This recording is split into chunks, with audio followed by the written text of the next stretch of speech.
வணக்கம் மாணவர்களே, நாங்கள் இன்று எங்களுடைய இந்த 1000 கணித பிரச்சனைகளுடன் 5வது வினாத்தாளில் சந்திக்கின்றோம். இந்த 1000 கணித பிரச்சனைகளில் எங்களுக்கான இந்த 5வது வினாத்தாளிலும் 25 வினாக்கள் உள்ளடக்கப்பட்டுள்ளன. இந்த 25 வினாக்களிலும் ஒவ்வொரு வினாவுக்கும் 2 புள்ளிகள் வீதம் வழங்கப்படும். இந்த ஒவ்வொரு வினாவுக்குமான 2 புள்ளிகளும் உங்களுக்கான அந்த செய்க வழியுடன் சேர்ந்ததான விடைகளுக்காகவே வழங்கப்படும். ஆகவே நாங்கள் அந்த நேரடியாக விடைகளை எழுதுவதை தவிர்த்து அதற்குரிய படிமுறைகளின் ஊடாக நாங்கள் இவற்றினை விடைகளை எழுதுவதன் மூலம் எங்களுக்கான மொத்த புள்ளிகளை நாங்கள் பெற்றுக்கொள்ள முடியும். பாருங்கள், இங்கே இந்த வினாத்தாளும் மொத்தம் 4 பக்கங்களை கொண்டது. முதல் 2 பக்கங்களுடன் அடுத்து மேலும் பாருங்கள் 15 தொடக்கம் 25 வரையான வினாக்கள் 3ஆம் மற்றும் 4ஆம் பக்கங்களில் அமைந்துள்ளன.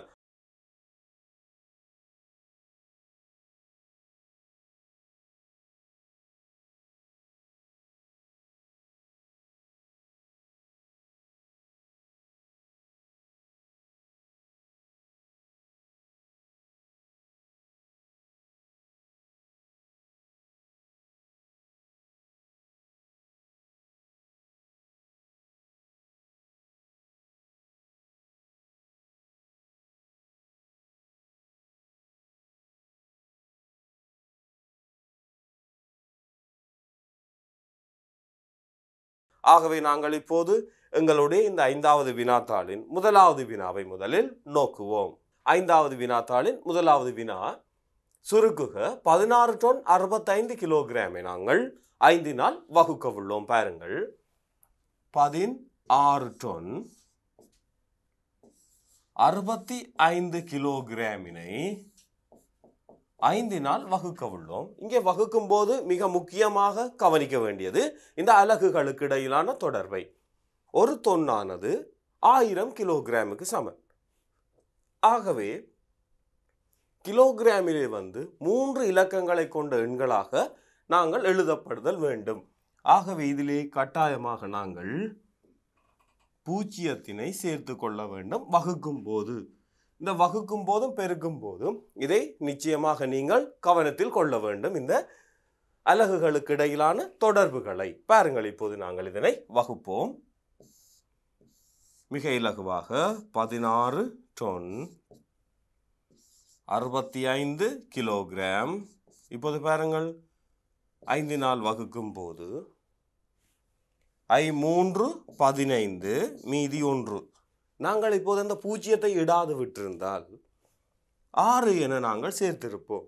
6 அல்ல மாணவர்களே, ஒரு டன் என்னும் போது அது 1000 கிலோகிராம். ஆகவே இங்கே 3 இலக்க எண்களாக நாங்கள் இங்கே எழுதுதல் வேண்டும். ஆகவே இப்போது 10 2 10 மீதி 0. இப்போது 6 1 5 மீதி 1. 15 3 15 மீதி 0. ஆகவே பாருங்கள், இப்போது 3 டன் 213 கிலோகிராம் என எங்களுக்கு இந்த விடை கிடைத்துள்ளது.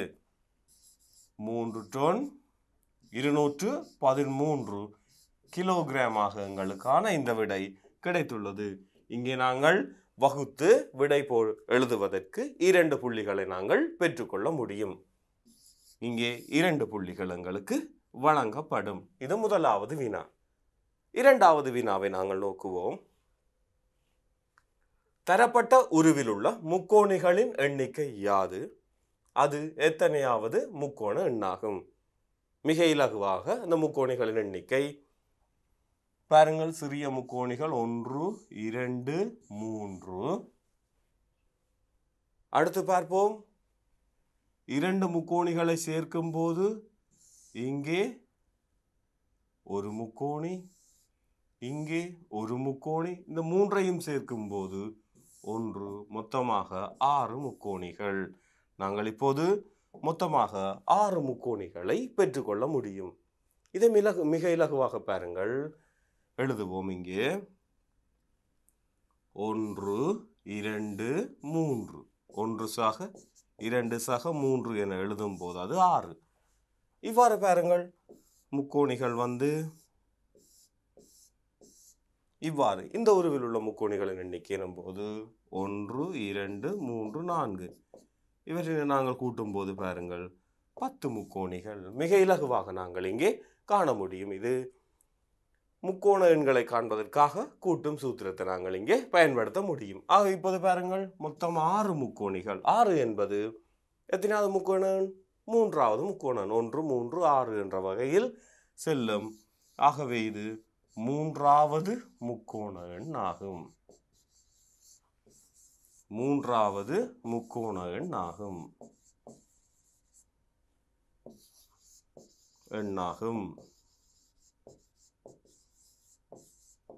ஆகவே மாணவர்களே, நாங்கள் 6 என்பதை இனம் காண்பதற்காக ஒரு புள்ளியையும் அது எத்தனையாவது முக்கோணி எண் என்பதை எழுதுவதன் போதும் இன்னொரு புள்ளியையும் பெற்றுக்கொள்ள முடியும். இது 2வது வினா. 3வது வினாவை பார்ப்போம். பொது காரணிகளுள் பெரியதை காண்க. ஆகவே நாங்கள் இவற்றினை முதன்மை காரணிகளின் பெருக்கமாக நாங்கள் எழுதுவோம். 4a வர்க்கத்தினை எழுத முடியும். 2 தர a தர a என்ற வகையிலும் 6ab-னை 3r என்றபடியால் 2 தர 3 தர a தர b எனும் வடிவிலும் 8ac-னை 2 தர 2 தர 2 தர a தர c எனும் வடிவிலும் நாங்கள் எழுத முடியும். இப்போது நாங்கள் இந்த மூன்றிலும் உள்ள காரணிகள், மூன்றுக்கும் பொதுவான காரணிகளை நாங்கள் இனங்காணுவோம். பாருங்கள், 2 இந்த மூன்றிலும் காணப்படுகிறது. 3 இல்லை, மேலும் 2 எடுக்க முடியாது. ஏ பாருங்கள், இந்த மூன்றிலும் காணப்படுகிறது. ஆகவே இந்த மூன்றினதும் பொது காரணிகளாக 2ம் ஏயும் காணப்படுகின்றன.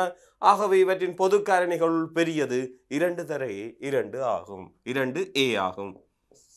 ஆகவே பொது காரணிகளுள் பெரியது 2 தர 2ம் ஏயும் பொது காரணிகள்.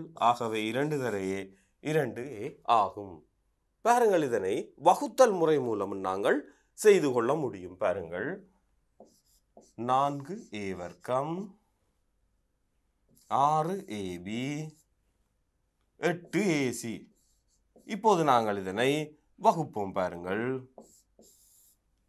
முதலில் எண்களை எடுத்துக்கொள்வோம். 4 6 8 எனும் போது இவை 2இன் மடங்குகள். 2னால் வகுக்க முடியும். 2a வர்க்கம் 3ab 4ac. அடுத்து பாருங்கள், 2 3 4னை வகுப்பதற்கு பொதுவாக எதுவும் இல்லை. அடுத்து அட்சரங்களை நோக்கினோம் எனில் a வர்க்கம் a என்றவா ac என்றவாறு செல்கிறது. இவற்றுள் பொதுவானது a ஆக இருக்கும். 2a 3b 4c. இனி இவற்றுள் எந்த ஒரு பொது காரணியும் இல்லை மாணவர்களே. ஆகவே நாங்கள் இப்போது பொது காரணிகளான 2னாலும் a-னாலும் வகுத்து நாங்கள் கண்டுள்ளோம். இந்த மூன்றுக்குமான பொது காரணிகள் எதுவும் இல்லை. ஆகவே இதன் பொது காரணிகளுள் பெரியது 2a என்றவாறும் வகுத்தல் முறை மூலம் நாங்கள் பெற்றுக்கொள்ள முடியும். இவ்வாறு நாங்கள் காண்பதன் மூலம் இந்த செய்கை வழிக்கு ஒரு புள்ளியும் விடைக்கு ஒரு புள்ளியை நாங்கள் பெற்றுக்கொள்ள முடியும். ஆகவே இந்த பகுதி 1 ஏயிலோ அல்லது வேறு பகுதி 1 b மற்றும் பகுதி 2இல் உள்ள வினாக்களை செய்யும் போதோ நேரடியாக நாங்கள் விடைகளை எழுதாது அதற்குரிய செய்கை வழியுடன் நாங்கள் தொடர்ந்து எழுதினோம் எனில் எங்களுக்கான புள்ளிகளை முழுமையாக பெற்றுக்கொள்ள முடியும் மாணவர்களே. இது 3வது வினா. 4வது வினாவை நோக்குவோம். சதவீதமாக தருக. 7/4 சதவீதமாக தருக எனில் நாங்கள் இதனை 100 வீதமாக, அதாவது 100க்கு எவ்வளவு என மாற்ற வேண்டும். அப்ப பாருங்கள், 7/4 தர 100 என்ற வகையில் நாங்கள் இதனை எழுத முடியும். 100னால் பெருக்குவதன் மூலம் நாங்கள் சதவீதமாக மாற்ற முடியும். 4 1 4 2 8 மீதி 2 20க்குள் 4 5.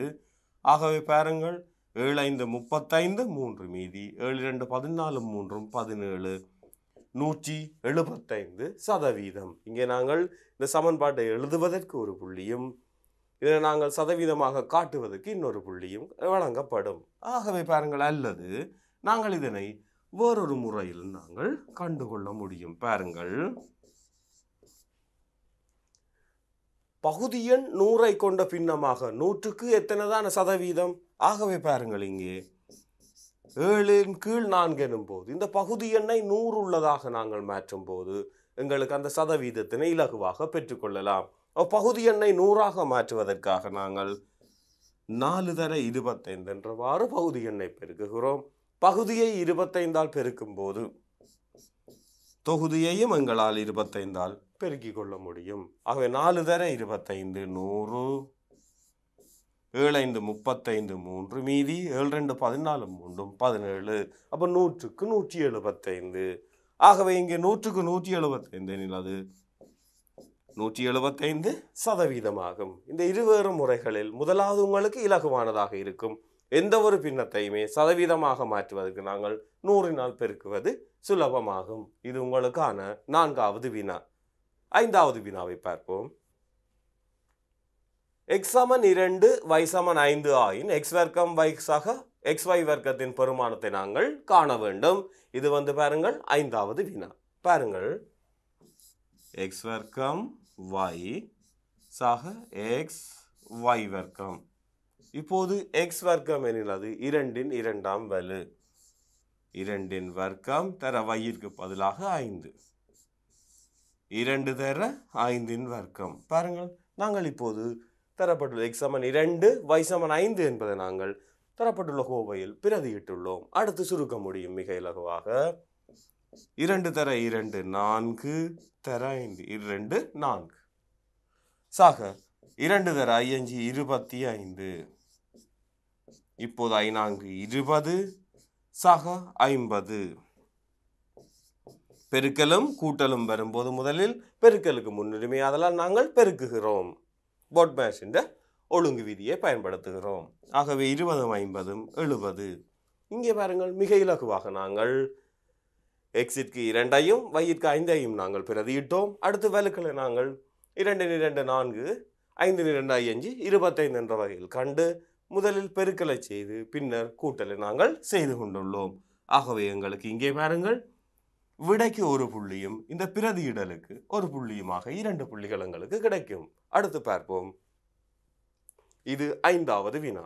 6வது வினாவுக்கு செல்லுவோம். 6வது வினாவை கவனியுங்கள்.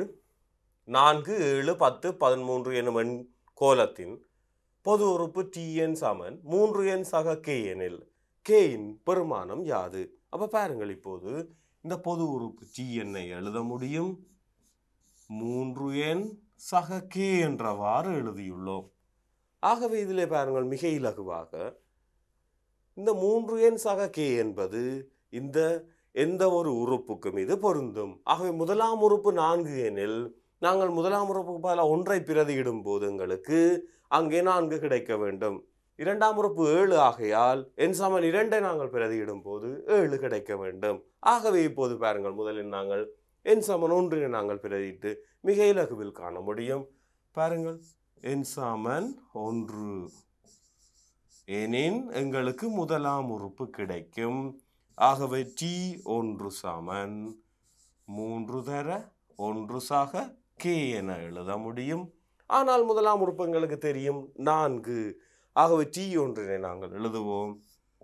4 சமன் 3 சக k என்றவாறு எழுதுகிறோம். இப்போது k-னை நாங்கள் பெற்றுக்கொள்ள முடியும். 3-னை இருபுறமும் கழிப்போம். 4 சய 3 தான் 3 சய 3 சக k. ஆகவே k சமன் 1. இப்போது நாங்கள் கண்டுவிட்டோம் k சமன் 1 என்பதை நாங்கள் கண்டுள்ளோம். ஆகவே இதன் பொது உறுப்பு 3n சக 1 ஆகும். இதிலே எந்த ஒரு உறுப்பிலும் நாங்கள் பிரதியிட்டு கொள்ள முடியும்.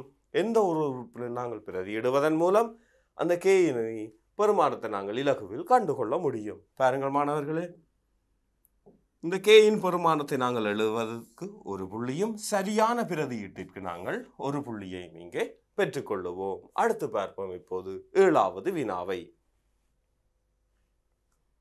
காரணிப்படுத்துக 4x வர்க்கம் சாய 36 y வர்க்கம். இதனை நாங்கள் பாருங்கள் மிக இலகுவாக காரணிப்படுத்துவோம். 4x வர்க்கம் சாய 36 y வர்க்கம். 4ஆனது 2-இன் 2ஆம் வலுவாக எழுதக்கூடியது. 36 6-னது 2ஆம் வலுவாக எழுதலாம். ஆகவே இதனை எழுதலாம் 2x முழுவதன் வர்க்கம் எனவும் இதனை 6y முழுவதன் வர்க்கம் எனவும் எழுதலாம் மாணவர்களை. பாருங்கள் 6 வர்க்கம் 6 6 36 2 4. அடுத்து வர்க்க வித்தியாசம் எனில் நாங்கள் இதனை 2x ஆக 6y எனவும் 2x ஆக 6y எனவும் ஒரு முறை கூட்டலாகவும் ஒரு முறை கழித்தலாகவும் இங்கே எழுதி கொள்ள முடியும் மாணவர்களே. பாருங்கள் இதற்கு நாங்கள் இந்த விடைக்கு ஒரு புள்ளியையும் இந்த வர்க்க வித்தியாசமாக நாங்கள் இனங்கண்டு கொண்டதற்கு ஒரு புள்ளியையும் எழுதலாம். இதையே பாருங்கள் நாங்கள் வேறொரு முறையை பயன்படுத்தி செய்யலாம். முதலில் அந்த பொது காரணியையும் வேறாக்கி எழுத முடியும். பாருங்கள் முறை 2 4x வர்க்கம் சயம் 36y வர்க்கம். இப்போது பாருங்கள் 4 36 9 36 ஆகையால் நாங்கள் 4 எனும் பொது காரணியை வேறாக்கும் போது x வர்க்கம் சாய 9y வர்க்கம் என்ற வகையில் நாங்கள் இங்கே மாற்றியுள்ளோம். ஆகவே பாருங்கள் இப்போது 4x வர்க்கம் 9 எழுதலாம் 3 வர்க்கம். ஆகவே 9y வர்க்கமானது சாய 9y வர்க்கமானது 3y முழுவதன் வர்க்கம். அடுத்து இந்த வர்க்க வித்தியாசத்தை மிக இலகுவாக x வர்க்கம் சாய 3y முழுவதன் வர்க்கம் என இருப்பதனை நாங்கள் 4x சாய 3y a சாய b a சாக b எனும் வடிவில் எழுதுவோம். x ஆக 3y இரண்டும் ஒரே விடைதான். அங்கே நாங்கள் ஒவ்வொன்றிலும் உள்ள 2 நாங்கள் பொது காரணியை வேறாக்கும் போது இதே விடைதான் பெறப்படும். இங்கேயும் அதே போன்றே வர்க்க வித்தியாசத்துக்கும் இந்த பெருக்கத்துக்கும் ஒரு புள்ளி கிடைக்கும். ஆகவே பாருங்கள் மிக இலகுவாக நாங்கள் இந்த பொது காரணியை வேறாக்கி பின்னர் வர்க்க வித்தியாசமாக எழுதினோம். இங்கே வர்க்க வித்தியாசங்களை நாங்கள் விரிவேக நாங்கள் ஏசக பி எனும் வடிவில் எழுதியுள்ளோம். இரண்டுமே இருவேறு முறைகள். சில வேளைகளில் இதில் நிறைவர்க்கமாக எழுத முடியாத எண்கள் வரும் இடத்தில் முதலில் நாங்கள் அந்த பொது காரணியை வேறாக்குவதன் மூலம் இலகுவில் இவற்றினை செய்து கொள்ள முடியும். அடுத்து 8வது வினாவை நோக்குவோம். இப்போது பாருங்கள் எங்களுக்கான 8வது வினா ஓவிலிருந்து ஏயின் திசைகோள் யாது? இப்போது நாங்கள் ஓவிலிருந்து ஏயிற்கான திசைகோளை பார்க்க வேண்டும். ஆக ஓவிலிருந்து இந்த வடக்கிலிருந்து வலஞ்சுழியாக நாங்கள் வரும்போது இந்த திசைகோளை நாங்கள் காணுவோம். பாருங்கள் எவ்வாறு காண முடியும்? இதிலே பாருங்கள் இந்த கோணம் 30 பாகை. ஆகவே இந்த எஞ்சிய கோணம் 60 பாகை. ஏன் மாணவர்களே? இது ஒரு செங்கோணம். அந்த பிரதான திசைகளுக்கு இடையிலான கோணங்கள் செங்கோணங்கள் ஆகும். ஆகவே இது ஒரு நேர்கோணம் 180 பாகை. ஆகவே மொத்தமாக 180 சாக 60 பாகை 240 பாகை திசைகோள். பாருங்கள் மிக இலகுவாக. அல்லது பாருங்கள் இங்கே 90 அதில் 30 120 மொத்த கோணம் 360 அந்த 120 கழிக்கும் போது உங்களுக்கு 240 பாகை கிடைக்கும். ஆகவே இதன் திசைகோள் 240 பாகை. ஆகவே இங்கே நேரடியான விடைக்கு எங்களுக்கு 2 புள்ளிகள். இவ்வாறான வினாக்கள் வரும்போது நீங்கள் நேரடியாக விடையினை எழுதி கொள்ள முடியும். படத்திலே நீங்கள் குறித்து காட்டவும் முடியும். அல்லது நீங்கள் இந்த இறுதி விடை பிழையாயினும் இந்த 60 பாகையை சரியாக குறித்தீர்கள் எனில் இங்கே ஒரு புள்ளியை பெற்றுக்கொள்ளக்கூடிய சந்தர்ப்பமும் உண்டு மாணவர்களே. இது 8வது வினாவாகும். 9வது வினாவுக்கு செல்லுவோம். இப்போது பாருங்கள் 9வது வினா. தரப்பட்டுள்ள ஓவை மையமாக கொண்ட வட்டத்தில் ஏபிசியின் பெருமானம் கோணம் ஏபிசியின் பெருமானத்தை நாங்கள் காண வேண்டும். இந்த ஏபிசியின் பெருமானத்தை நாங்கள் எவ்வாறு காண முடியும்? ஏபிசி ஆனது இந்த பேரிவில் ஏசி ஆனது எஞ்சிய பரிதியில் எதிரமைக்கும் கோணம். பாருங்கள் இந்த ஏசி ஆனது இந்த பெரிய பரிதியில் எதிரமைக்கிற கோணம் வந்து எவ்வளவு? ஏபிசி. இதற்குரிய மைய கோணம் வந்து பாருங்கள் இந்த பின்வளை கோணம் ஏஓசி. ஆகவே நாங்கள் அந்த பின்வளை கோணம் ஏஓசியினை நாங்கள் கண்டோமெனில் அந்த மைய கோணத்துக்கும் பரிதி கோணத்துக்கும் இடையிலான தொடர்பினை மிக இலகுவில் எடுத்துரைக்கலாம். ஆகவே பாருங்கள் இப்போது அந்த பின்வளை ஏயோசியை முதலில் காணுவோம். பின்வளை ஏயோசியை காண வேண்டுமெனில் மொத்தம் 360 பாகையிலிருந்து அந்த 120 பாகையை கழிப்போம். ஆகவே 240 பாகை கிடைக்கும். இப்போது இந்த பின்வளை ஏயோசியானது தான் இந்த ஏபிசிக்குரிய மைய கோணம். இந்த மையத்தில் எதிரமைக்கிற கோணமானது இந்த பரிதியில் எதிரமைக்கிற கோணம் இந்த ஏபிசியின் 2 மடங்கு என்பதை பயன்படுத்தி நாங்கள் மிக இலகுவாக அந்த கோணத்தை கண்டுகொள்ள முடியும். பாருங்கள், ஆகவே பின்வளை ஏஓசி தான் 2 மடங்கு ஏபிசி ஆகும். ஆகவே 240 பாகை 2 மடங்கு ஏபிசி. இதிலிருந்து நாங்கள் ஏபிசியை காணுவோம். 2ஆல் வகுக்கும் போது இந்த ஏபிசி எனும் கோணம் 120 பாகை. ஆகவே கோணம் ஏபிசி 120 பாகை ஆகும். ஆகவே இதில் நாங்கள் அந்த பின்வளை ஏஓசியை காண்பதற்கு ஒரு புள்ளியும் இந்த ஏபிசியை எழுதுவதற்கு ஒரு புள்ளியை நாங்கள் பெற்றுக்கொண்டுள்ளோம். அல்லது பாருங்கள் மாணவர்களே, இன்னொரு முறையினை நாங்கள் பயன்படுத்தி இந்த கோணத்தை காணலாம். இப்போது பாருங்கள், இந்த வட்ட நாட்பக்கலை பூரணப்படுத்துவோம். ஒரு வட்ட நாட்பக்கல் ஒன்றை உருவாக்கும் போது இந்த பரிதியில் எதிரமைக்கும் கோணம் 120. ஆகவே இந்த மையத்தில், அதாவது இந்த ஓ எனும் மையத்தில் இந்த ஏசி எனும் வில்லானது எதிரமைக்கும் கோணம் ஏஓசி, அது 120. ஆக அது பரிதியில் எஞ்சிய பகுதியின் மேல் எதிரமைக்கும் கோணம் 120 அரைவாசி 60. ஆனால் இது 60 எனில் இந்த ஏபிசியும் இந்த 60ம் வட்ட நாட்பக்கலில் எதிர்கோணங்கள். அந்த வட்ட நாட்பக்கலின் எதிர்கோணங்கள் ஆகையால் இது நாங்கள் ஒரு டி என வைப்போம். எதிர்கோணங்கள் மிக நிரப்பி ஆகையால் இந்த 2ஐயும் கூட்ட 180 வரணும். 60 சக ஏபிசி 180. ஆகவே இதிலிருந்து நாங்கள் மிக இலகுவாக கண்டுகொள்ள முடியும். பாருங்கள், ஏடிபி வந்து கண்டுட்டோம் 60. அந்த 60உடன் ஏபிசியை கூட்டும் போது எங்களுக்கு 180 பாகை கிடைக்கும். ஆகவே பார்ப்போம், இப்போது நாங்கள் அந்த வட்ட நாட்பக்கலை பூரணப்படுத்துவதால் அந்த ஏடிசி ஆனது இந்த ஏஓசியினது அரைவாசி.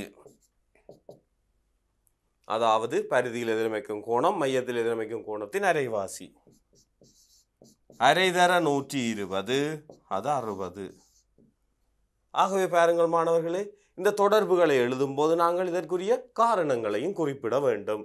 இது பரிதியில் எதிரமைக்கும் கோணம் மையத்தில் எதிரமைக்கும் கோணத்தின் அரைவாசி ஆகும்.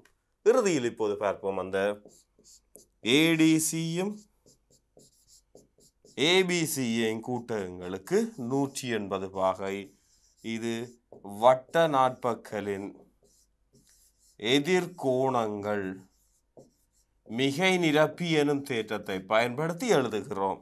ஏடிசி எங்களுக்கு 60 பாகை ஆகையால் 60 சக ஏபிசி ஆனது 180. இதிலிருந்து ஏபிசியை நாங்கள் மிக இலகுவாக காணலாம். 180 60ஐ கழிப்போம். ஆகவே ஏபிசி 120 பாகை. இங்கே பாருங்கள், இந்த ஏடிசியை காண்பதற்கு எங்களுக்கு ஒரு புள்ளியும் ஏபிசியை காண்பதற்கு ஒரு புள்ளியும் எங்களுக்கு பெறப்படும். மிக இலகுவாக நாங்கள் இருவேறு முறைகளில் நாங்கள் இங்கே கண்டுள்ளோம். தரம் 10 கற்றவற்றை வைத்துக் கொண்டு முதலாவது முறையிலும், தரம் 11 அந்த வட்ட நாட்பக்கலை தொடர்படுத்தி 2வது முறையிலும் நாங்கள் இங்கே கண்டுள்ளோம். இது 9வது வினா. 10வது வினாவை நோக்குவோம். 10வது வினா பாருங்கள், ஏபிசி ஆகிய கோணங்களின் பருமன்களை காண்க. ஆகவே பாருங்கள், இப்போது நாங்கள் முதலில் ஏ எனும் கோணத்தை மிக இலகுவாக காணலாம். எவ்வாறு? 30, 70 ஏ என்பன ஒரு நேர்கோட்டில் அடுத்துள்ள கோணங்கள். ஒரு நேர்கோட்டில் அடுத்துள்ள கோணங்களின் கூட்டுத்தொகை 180 பாகை. ஆகவே மிக இலகுவாக பாருங்கள், 30 சக ஏ சக 70 சமன் 180 நேர்கோட்டில் அடுத்துள்ள கோணங்களின் கூட்டுத்தொகை. ஒரு நேர்கோட்டில் அடுத்துள்ள கோணங்களின் கூட்டுத்தொகை 180 பாகை ஆகும். 30ம் 70ம் 100. ஆகவே 100உடன் ஏயினை நாங்கள் சேர்க்கும் போது 180.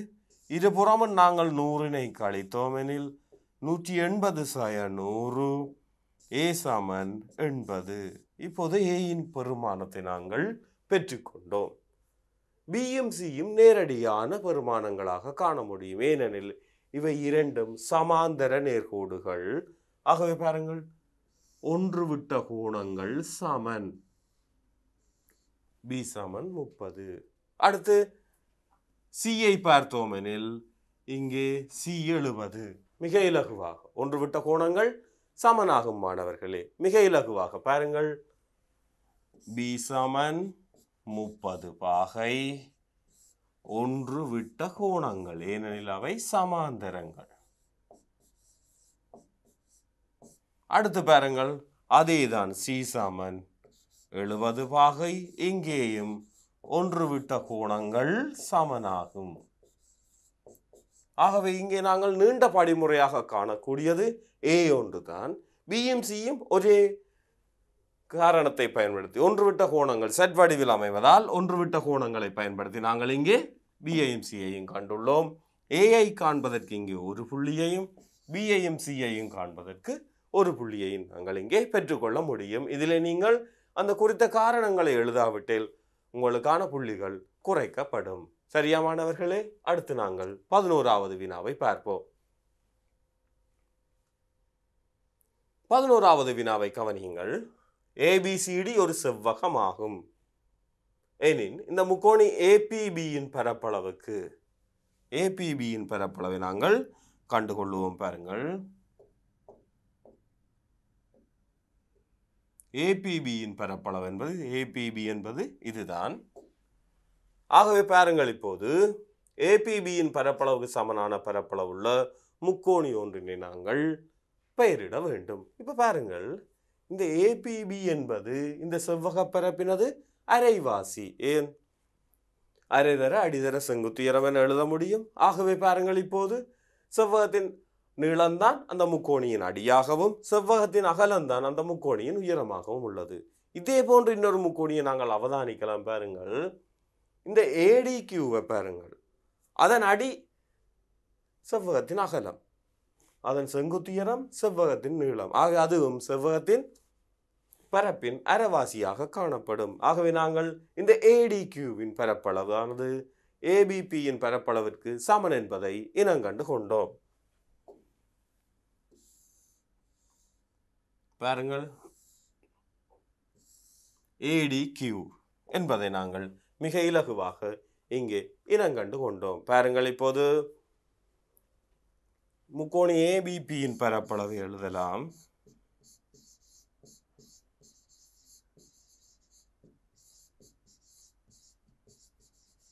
முக்கோணியின் பரப்பளவானது அரைதர அடிதர செங்குத்துயரம் என்ற வகையில் வரும். அவை பாருங்கள், அரைதர அடி ஏபி தர அதற்குரிய செங்குத்துயரம் ஏடி என்ற வகையில் எழுதலாம். இதே தான் பாருங்கள் முக்கோணி ஏடிக்யூவுக்கு உங்களால் எழுத முடியும். ஏடிக்யூவின் பரப்பளவு இதுவும் அரைதர அதற்குரிய அடி ஏடி தர செங்குத்துயரம் ஏபி. அவை பாருங்கள், இந்த இரண்டு பெருக்கங்களும் ஒன்று ஆகையால் முக்கோணி ஏபிபியின் பரப்பளவுக்கு சமனான பரப்புடைய முக்கோணி ஏடிக்யூவின் பரப்பளவு. அதில் நாங்கள் மிக இலகுவாக இனங்கண்டு கொண்டோம். சரியா மாணவர்களே? இந்த முக்கோணியின் பரப்பளவென நாங்கள் நேரடியாக இனம் காணுதலே எங்களுக்கு 2 புள்ளிகளை இங்கு பெற்றுத்தரும். அல்லது நீங்கள் இந்த காரணத்துடனும் எழுதி கொள்ள முடியும். இது உங்களுக்கான 11வது வினா. 12வது வினாவுக்கு செல்லுவோம். 3.5 கிலோகிராமினை மெட்ரிக் தொன்னில் தருக. எங்களுக்கு தெரியும் பாருங்கள், 1 டொன் 1000 கிலோகிராம். அப்ப 1000 கிலோகிராம் எனில் நாங்கள் அதனை 1 டொன் என எழுதலாம். ஆகவே 3.5 கிலோகிராம் எனில் பார்ப்போம். 1000 கிலோகிராம் சமன் 1 டன் ஆகும். ஆகவே 1 கிலோகிராம் எழுதலாம் பாருங்கள். 1/1000 கிலோகிராம். 1000 1/1000 டன் என்ற வகையில் எழுதலாம். ஆகவே நாங்கள் இப்போது 3.5 கிலோகிராம் எழுத போகிறோம். ஆகவே 3.5 கிலோகிராம் ஆனது இதன் 3.5 மடங்கு 3.5 கீழ் 1000 டன். 3.5 நாங்கள் 1000ஆல் வகுக்கும் போது 3 தசமதானங்களை முன்னோக்கி நகர்த்துவோம்.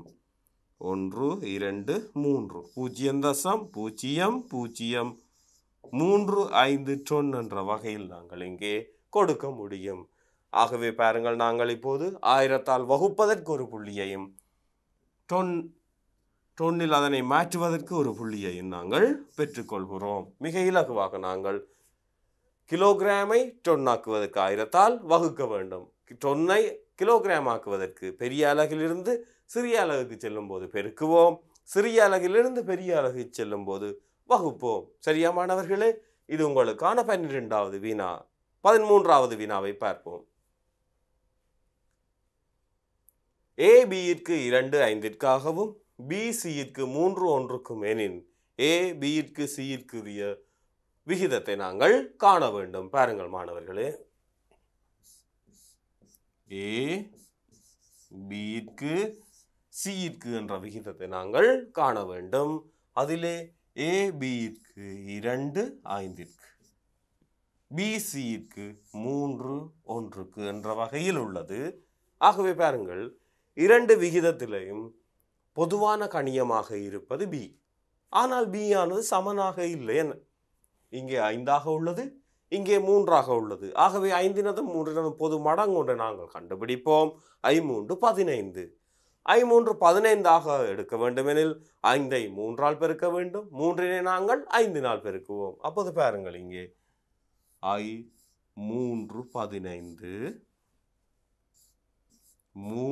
5 15 ஒரு விகிதத்தில் உள்ள ஒரு உறுப்பை பெருக்கும் போது எஞ்சிய உறுப்புகளையும் அதே இதால் பெருக்கும் போதுதான் அந்த சமவெளி விகிதங்களை நாங்கள் பெற்றுக்கொள்ள முடியும். பாருங்கள், 3 6 3 5 15 3 15 5. பாருங்கள், மிக இலகுவாக நாங்கள் இந்த சமவெளி விகிதத்தை பெற்றுக்கொள்வதற்கு ஒரு புள்ளியையும் விடையை காண்பதற்கு ஒரு புள்ளியையும் நாங்கள் பெற்றுக்கொள்வோம். மாணவர்களே, 1 1 என்ற வகையில் நாங்கள் இங்கே படிமுறையாக இதனை பெற்றுக்கொள்ள முடியும். அடுத்து 14வது வினாவுக்கு செல்லுவோம். 14வது வினாவை கவனியுங்கள். பி எனும் தொடையானது 10க்கும் 30க்கும் இடையிலான 4 மடங்குகள். முதலாவது நாங்கள் தொடை பியின் மூலகங்களை எழுதுவோம். அடுத்து தொடை பியில் உள்ள மூலகங்களின் எண்ணிக்கை என்பியை காணுவோம். முதலில் பார்ப்போம். 10க்கும் 30க்கும் இடையிலான 4 மடங்குகள். மிக இலகுவாக 10க்கும் 30க்கும் இடையிலான 4 மடங்கு 4 8. அடுத்தது 12 16 20 24 28 32 40 என்பது அங்கே 30லும் அதிகமான 4 மடங்குகள். ஆகிய மொத்தம் 4 மடங்குகள் இங்கே எத்தனை கிடைத்துள்ளது? 1 2 3 4 5. ஆகவே பியில் உள்ள மூலகங்களின் எண்ணிக்கை 5 ஆகும். ஆகவே இங்கே ஒவ்வொரு பகுதிக்கும் ஒவ்வொரு புள்ளி வீதம் பெற்றுக்கொள்ளுவோம். சரியா மாணவர்களே? இது உங்களுக்கான 14வது வினா. மிக இலகுவானது. மூலகங்களை நாங்கள் எழுதினோம், அவற்றின் எண்ணிக்கையை அடுத்து எழுதினோம். அடுத்து 15வது வினாவை நோக்குவோம். 15வது வினா சுருக்குக. திசை கொண்ட எண்களின் கணித செயற்பாடு. பாருங்கள், திசை கொண்ட எண்களை நாங்கள் அடிப்படை கணித செய்கைகளான பெருக்கல் வகுத்தல் என்பவற்றை நாங்கள் இங்கே செய்ய போகிறோம். மறை 6 தர நேர் 12. அடுத்து நேர் 9 தர மறை 2. பாருங்கள், மிக இலகுவாக 6 12 72. முதலில் பெருக்குவோம். 6 12 72. அடுத்து குறியை பார்ப்போம். மறை தர நேர், மறை தர நேர், மறை சரியான குறியுடனான விடைகளுக்கு தான் புள்ளிகள். அடுத்து 9 தர 2, 9 தர 2 18, நேர் தர மறை மறை. ஆகவே பாருங்கள், நாங்கள் இப்போது சுருக்குவோம். இவ்வாறு நாங்கள் எழுதும் போது எங்களுக்கான ஒரு புள்ளியை நாங்கள் ஏற்கனவே பெற்றிடுவோம். இப்போது பாருங்கள், இரண்டும் 9 மடங்கு. 9 தர 2 18, 9 8 72. அவ 8க்குள் 2 4. மறைய மறையால் என்ன வரும்? நேர் என கிடைக்கும். ஆகவே எங்களுக்கு கிடைத்துள்ள விடை நேர் 4. பாருங்கள், மிக இலகுவாக இதற்கான புள்ளிகளாக பாருங்கள். மிக இலகுவாக இங்கே மறை 72 மறை 18 என எழுதும் போது ஒரு புள்ளியையும், அதை சுருக்கிய 4 என எழுதும் போது நாங்கள் ஒரு புள்ளியையும் பெற்றுக்கொண்டோம். அடுத்து நாங்கள் 16வது வினாவுக்கு செல்லுவோம். தீர்க்க 2 மடங்கு 3/2 சக 4 சமன் 12. ஆகவே நாங்கள் முதலில் இந்த அடைப்பினை முதலில் நீக்குவோம். நாங்கள் இந்த கோவைகளை சுருக்கும் போது போட்மேஸ் விதியை பயன்படுத்துவோம். முதலில் பிரேக்கெட் அடைப்பினை நாங்கள் சுருக்கி அடுத்து நாங்கள் மேலுமான அந்த கணித செய்கைகளை செய்து கொள்ள முடியும். 3 6y, 2 4 சக 4 சமன் 12. இப்போது பாருங்கள், மறை 4 நேர் 4 0. ஆகவே 6y சமன் 12. ஆகவே y காண்பதற்கு நாங்கள் இருபுறமும் 6ஆல் வகுப்போம். y சமன் 2. பாருங்கள், மிக இலகுவாக அடைப்பை நீக்கினோம். நீக்கி அதை சுருக்கும் போது நாங்கள் 6y சமன் 12 என்பதை பெற்றுக்கொண்டோம். ஆகவே y காண்பதற்காக இருபுறமும் 6ஆல் வகுக்கின்றோம். இங்கே பாருங்கள், நாங்கள் விடையை எழுதும் போது ஒரு புள்ளியையும் அடைப்பினைக்கு சுருக்குவதற்கு ஒரு புள்ளியையும் பெற்றுக்கொள்ளுவோம். இங்கே 2 புள்ளிகள் வழங்கப்படும். அடுத்த மாணவர்களை பாருங்கள், 16வது வினாவை பார்த்த நாங்கள் 17வது வினாவுக்கு செல்லுவோம். A எனும் தாயம் 3 2 1 5. B எனும் தாயம் A இன் 3 மடங்கான தாயம் 3Aக்கு சமன் ஆகுமாறு தாயம் B ஐ காண்க. ஆகவே நாங்கள் இப்போது தாயம் B ஐ எழுதுவோம். அது 3Aக்கு சமன். ஆகவே மாணவர்களே பாருங்கள், இப்போது சமன் 3 மடங்கு Aக்கு 3 2 1 5 என்றவாறு எழுதினோம். தாயத்தை நாங்கள் பெருக்கும் போது, ஒரு எண்ணி ஒன்றினால் தாயத்தை பெருக்கும் போது அந்த எண்ணியால் தாயத்தில் காணப்படும் அனைத்து எண்களையும் பெருக்குதல் வேண்டும். 3 தர 3 9, 3 6, 3 3, 3 15. இதுதான் தாயம் B ஆகும். இதை நாங்கள் நேரடியாகவே எழுதி கொள்ள முடியும். நேரடியாக எழுதினாலும் எங்களுக்கு இங்கே முழு புள்ளிகளும் வழங்கப்படும். 2 புள்ளிகள். பாருங்கள், மிக இலகுவாக ஓர் எண்ணி பெருக்கு எண்ணியால் அந்த தாயத்தை பெருக்கும் போது தாயத்தில் உள்ள அனைத்து உறுப்புகளையும் அதே எண்ணியால் பெருக்குகிறோம். இது 17வது வினா. அடுத்த வினாவை நோக்குவோம். இப்போது பாருங்கள், தரப்பட்டுள்ள உருவின் சுற்றளவை காண்க. இங்கே தரப்பட்டுள்ள உருவை பாருங்கள். இந்த உருவில் உள்ள அனைத்து பக்க நீளங்களும் சமன். பாருங்கள், இந்த குறியீடானது குறிப்பிடுவது என்னவெனில் அனைத்து பக்க நீளங்களும் சமன். அப்ப பாருங்கள், எத்தனை பக்கங்கள்? 1 2 3 4 5 6 7 8 9 10. மொத்தமாக 10 நேர்கோட்டு துண்டங்கள் உண்டு. அந்த 10 ஒவ்வொன்றினது நீளம் 7 ஆகும். ஆகவே மிக இலகுவாக 10 தர 7 சென்டிமீட்டர். ஆகவே 70 சென்டிமீட்டர். இதற்கு மாணவர்களை பாருங்கள், நேரடியாக நாங்கள் 2 புள்ளிகளை பெற்றுக்கொள்ள முடியும். ஏனெனில் மாணவன் 7 7 7 என்று கருதி ஒவ்வொன்றாக கூட்டி கொண்டு செல்ல முடியும். கூட்டி இந்த 10க்குரிய விடையை 70 என எழுத முடியும். அவ்வாறு எழுதும் போது நேரடியாக அந்த 2 புள்ளிகளை பெற்றுக்கொள்ள வாய்ப்புண்டு. இது 18வது வினா. அடுத்து 19வது வினாவை பார்ப்போம். 19வது வினாவை கவனியுங்கள். தரவுகளின் அடிப்படையில் கோணம் Aயின் பருமனை காண்க. பாருங்கள், இப்போது கோணம் Aயின் பருமனை நாங்கள் காண வேண்டும். இங்கே 3 பக்க நீளங்களும் தரப்பட்டுள்ளன.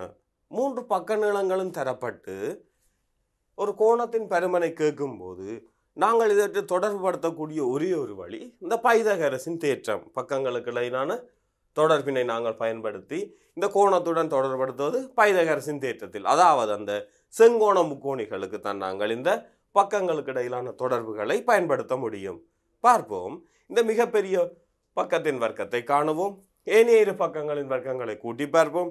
சரியாக வந்தால் இது ஒரு செங்கோண முக்கோணியாகும். ஆக பெரிய பக்கத்துக்கு எதிரான பக்கம் செங்கோணம் ஆகும். பார்ப்போம், நாங்கள் முயற்சிப்போம். முதலில் 17 வர்க்கத்தை காண்பதற்கு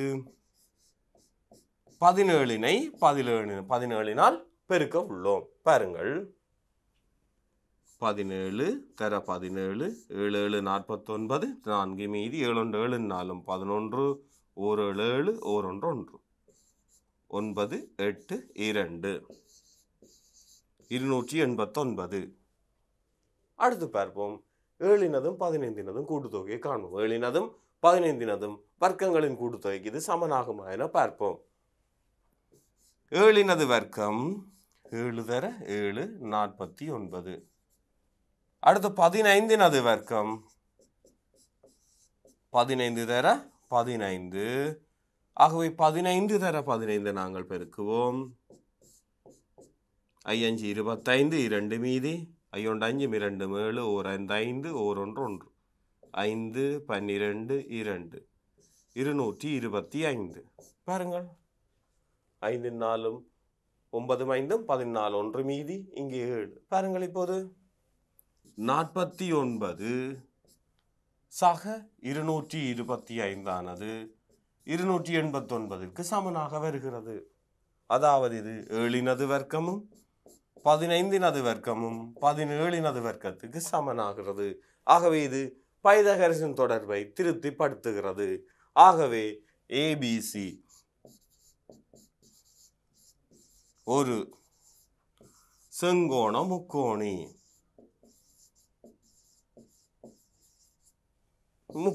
ஆகும். ஏபிசி ஒரு செங்கோண முக்கோணி ஆகும். பாருங்கள், ஏபிசி ஒரு செங்கோண முக்கோணி ஆகும். அப்ப ஏபிசி செங்கோண முக்கோணி ஆகையால் இந்த பிசி எனும் பக்கம் அந்த 17 சென்டிமீட்டருக்குரிய பக்கம் செம்பக்கம் ஆகும்.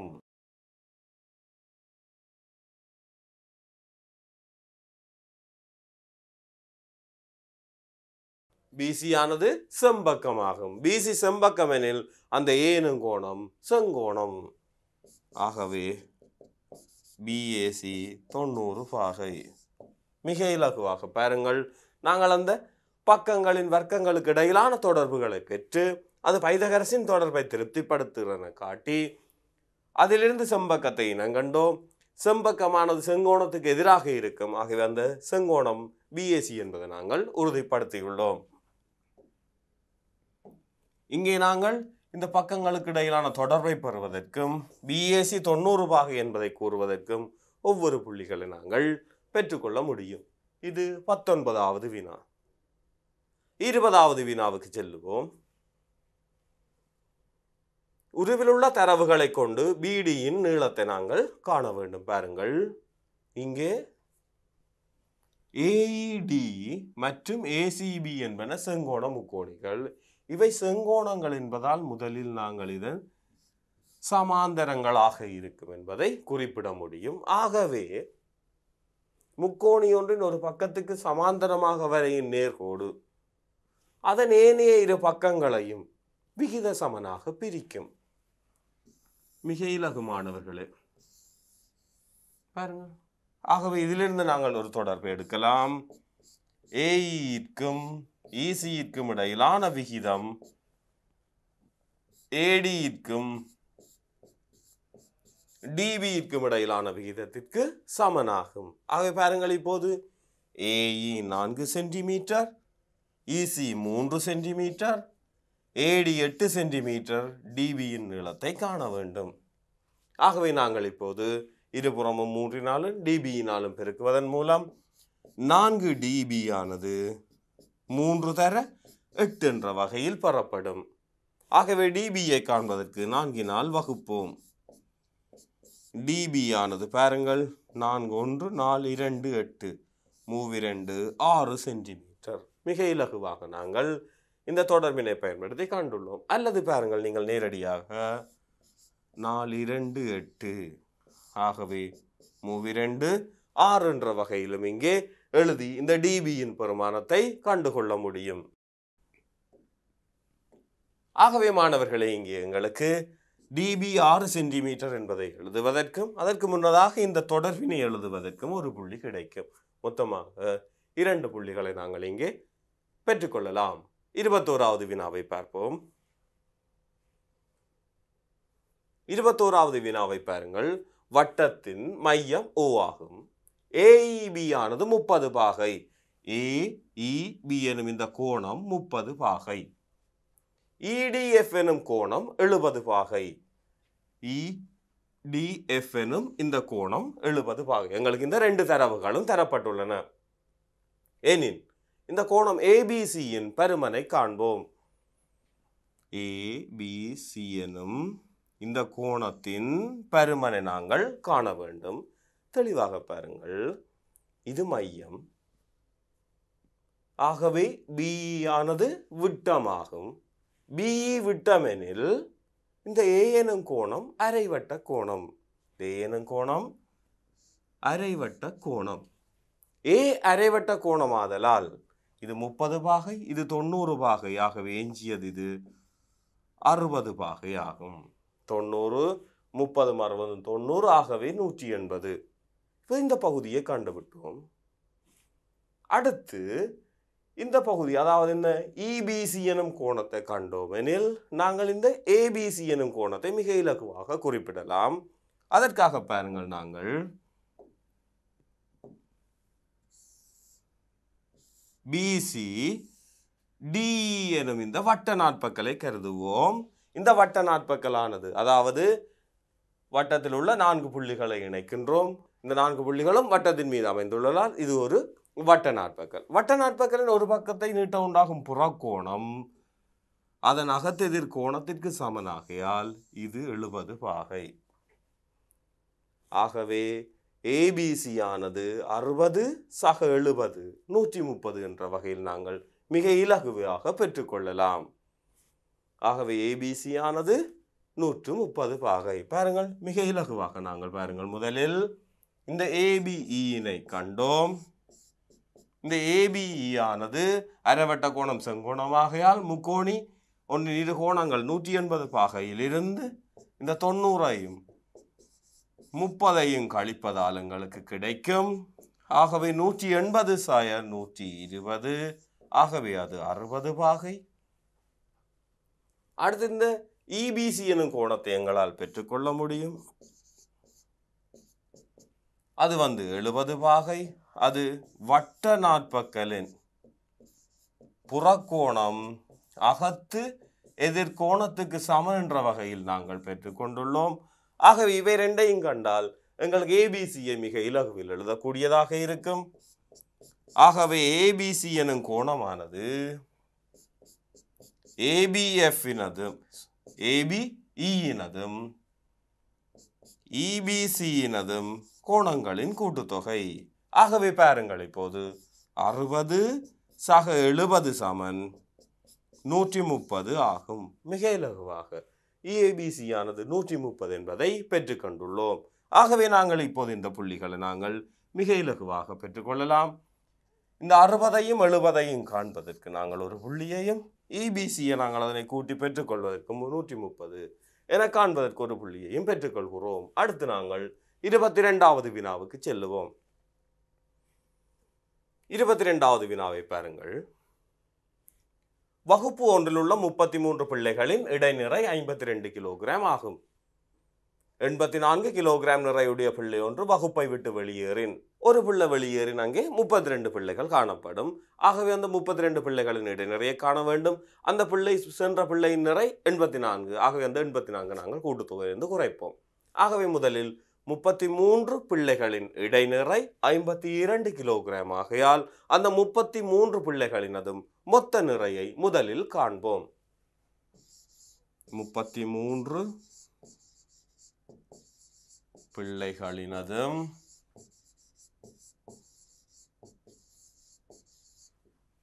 மொத்த நிறை.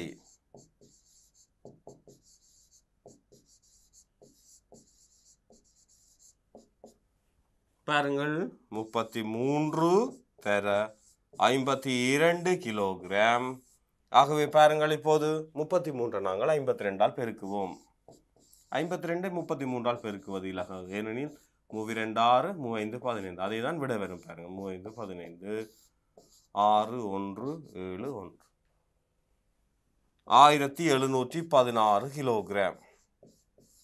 இப்போது பார்ப்போம். ஒரு பிள்ளை 84 கிலோகிராம் நிறையுடைய பிள்ளை வெளியேறிவிட்டது. ஆகவே 32 பிள்ளைகள் இப்ப காணப்படுவார்கள். நிறையும் 84 கிலோகிராம் குறையும். ஆகவே 32 பிள்ளைகளின்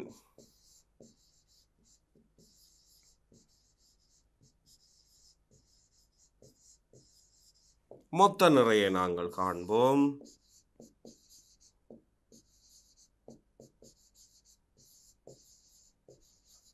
பாருங்கள் 1716 ஒரு பிள்ளையின் நிறையான அந்த 84 கிலோகிராமை கழிப்போம். 2 11 8 போனால் 3 இப்போது 6 1 1632. இந்த 1632 தான் 32 பிள்ளைகளினதும் மொத்த நிறை.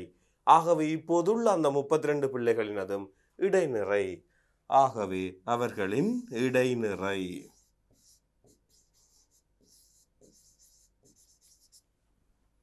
1632 நாங்கள் 32னால் வகுப்போம். இப்போது பாருங்கள், நாங்கள் மிக இலகுவாக நாங்கள் 8ஆல் சுருக்கலாம். எண் 4 32, எண் 2 16. இதிலே கவனிக்க வேண்டும், 3 அடங்காது. ஆகவே 0. இப்போ இந்த எண் 4 32 நாங்கள் 24 என எழுத முடியாது. ஆகவே எண் 4 32. மீண்டும் நாங்கள் 4ஆல் வகுப்போது 5 1 51 கிலோகிராம். இப்போது பாருங்கள் மாணவர்களே, நாங்கள் முதலில் அந்த 33 பிள்ளைகளின் நிறையை கண்டு 32 பிள்ளைகளின் மொத்த நிறைக்காக 84 கழிக்கும் போது ஒரு புள்ளியையும், அதை நாங்கள் பிரித்து 51 கிலோகிராம் என காண்பதற்கு ஒரு புள்ளியையும் பெற்றுக்கொள்கிறோம். இது 22வது வினா. 23வதுக்கு செல்வோம். 3x ஆக 2 பெரிதல்லது சமன் 5x ஆக 8 எனும் சமநிலையை தீர்த்து அதன் தீர்வுகளுள் 10லும் குறைந்த முதன்மை எண்கள் 10லும் குறைந்த முதன்மை எண்களாக அமைவற்றை எழுதுக. அப்போ 10லும் குறைந்த முதன்மை எண்களை நாங்கள் கண்டுபிடிக்க வேண்டும். முதலில் இந்த சமநிலையை நாங்கள் தீர்ப்போம். 3x சக 2 பெரிது அல்லது சமன் 5x ஆக 8. பாருங்கள், இந்த சமநிலையை நாங்கள் தீர்ப்பதற்காக எக்ஸினையும் எண்களையும் ஒரு பக்கம் கொண்டு வர வேண்டும். ஆகவே 5x இருக்கிற பக்கம் 3x கொண்டு போவதற்காக நாங்கள் இருபுறமும் 3x கழிக்கிறோம். x உள்ள பக்கத்தில் 8 கழித்துள்ளோம். ஆகவே 8 இருபுறமும் கூட்டுவோம். 3x ஆய 3x சக 2 சக 8. 8 இருபுறமும் கூட்டுகிறோம். பெரிது அல்லது சமன் 5x ஆய 8 சக 8. ஏன் சக 8? 8னை கூட்டவினால் தான் இந்த 8 இல்லாமல் போகும். அடுத்தாங்கால 3x கழித்துள்ளோம். இங்கேயும் 3x இருபுறமும் பாருங்கள் 3x கழித்து 8 கூட்டுகிறோம். 3xல் 3x போனால் 0. அவை 10 பெரிதல்லது சமன் 8ல் 8 போனால் 0. 5xல் 3x போனால் 2x. ஆகவே இவற்றினை 2னால் வகுப்போம். 5 பெரிதல்லது சமன் எக்ஸிலும். ஆகவே பாருங்கள், 5 பெரிது அல்லது சமன் எக்ஸிலும். அவை எக்ஸ் ஆனது எவ்வாறு இருக்க போது? 5 விட சிறிதாக இருக்க போகிறது.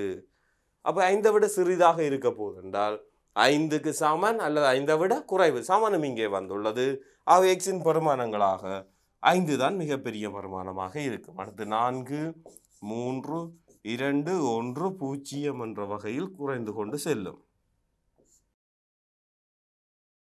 இவற்றுள் 10லும் குறைந்த முதன்மை எண்கள் 5 3 2. ஆகவே பாருங்கள், 2 3 5 என்பன இந்த 10லும் குறைந்த முதன்மை எண்களாக அமையும். ஆகவே இதற்கான புள்ளியாக நாங்கள் மொத்தம் 2 புள்ளிகள், இந்த தீர்வுகளை பெறுவதற்கும் சமநிலையை நாங்கள் தீர்ப்பதற்கும் ஒவ்வொரு புள்ளிகளை நாங்கள் பெற்றுக்கொள்ளுவோம். இது 23வது வினா. 24வது வினாவை நாங்கள் பார்ப்போம். சுருக்குக 3 கீழ் x ஆக 1 சக 1 கீழ் 2 மடங்கு x ஆக 1 எனும் போது நாங்கள் இப்போது இதை போமசியை நாங்கள் காண வேண்டும். பகுதிகள் வந்து x ஆக 1 2 மடங்கு x ஆக 1. ஆகவே இதன் போமசியை நாங்கள் மிக இலகுவாக எழுதலாம். இரண்டிலும் x ஆக 1 காணப்படுகிறது. அதை விட மேலதிகமாக 2 ஆகையால் 2 மடங்கு x ஆக 1 என்ற வகையில் நாங்கள் எழுதினோம். ஆகவே x ஆக 1 நாங்கள் 2ஆல் பெருக்கும் போது 2 மடங்கு x ஆக 1 வருகிறது. ஆகவே 3 தர 2 சக அங்கே 2 மடங்கு x ஆக 1 தான் போமசி. ஆகவே 1. இப்போது பாருங்கள் 3 6 சக 1 2 மடங்கு x ஆக 1 6 3 7 2 மடங்கு x ஆக 1. ஆகவே இங்கே பாருங்கள் மிக இலகுவாக எங்களுக்கு விடைக்கு ஒரு புள்ளியும் இந்த போமசியை காண்பதற்கு ஒரு புள்ளியை நாங்கள் பெற்றுக்கொண்டுள்ளோம். இது உங்களுக்கான 24வது வினா. 25வது வினாவை நாங்கள் பார்ப்போம். 25வது வினாவை கவனியுங்கள். ரூபாய் 60,000 பெறுமதியான மின் உபகரணம் ஒன்றை கொள்ளளவு செய்கையில் 15% VAT, அதாவது பெறுமதி சேர்க்கப்பட்ட வரியானது 15% அறவிடப்படும். வரி செலுத்திய பின் மின் உபகரணத்தின் பெறுமதி யாது? ஆகவே பாருங்கள், இதனை நாங்கள் முதலில் வரியை காண்பதன் மூலமும் காணலாம். வரியை கண்டு பின்னர் பொருளின் பெறுமதியை நாங்கள் அந்த வரியை கண்டவுடன் அந்த வரியுடன் நாங்கள் கூட்டி காண முடியும். அல்லது நேரடியாக வரி செலுத்திய பின்னும் அந்த 115% காண்பதன் மூலமும் காண முடியும். பாருங்கள், முதலில் அந்த செலுத்திய வற்றை முதலில் காணுவோம். 100 ரூபாயினின் 15 ரூபாய் வரி. ஆகவே 60,000 எனில் எவ்வளவு? 2 பூஜ்ஜியங்களை நாங்கள் நீக்குவோம். 0 0 6 33 மீதி 6 6 3 9. ஆகவே அவர் செலுத்த வேண்டிய வட் வந்து 9,000 ரூபாய். ஆகவே வரி செலுத்திய பின் பெறுமதி வரி செலுத்திய பின் பெறுமதி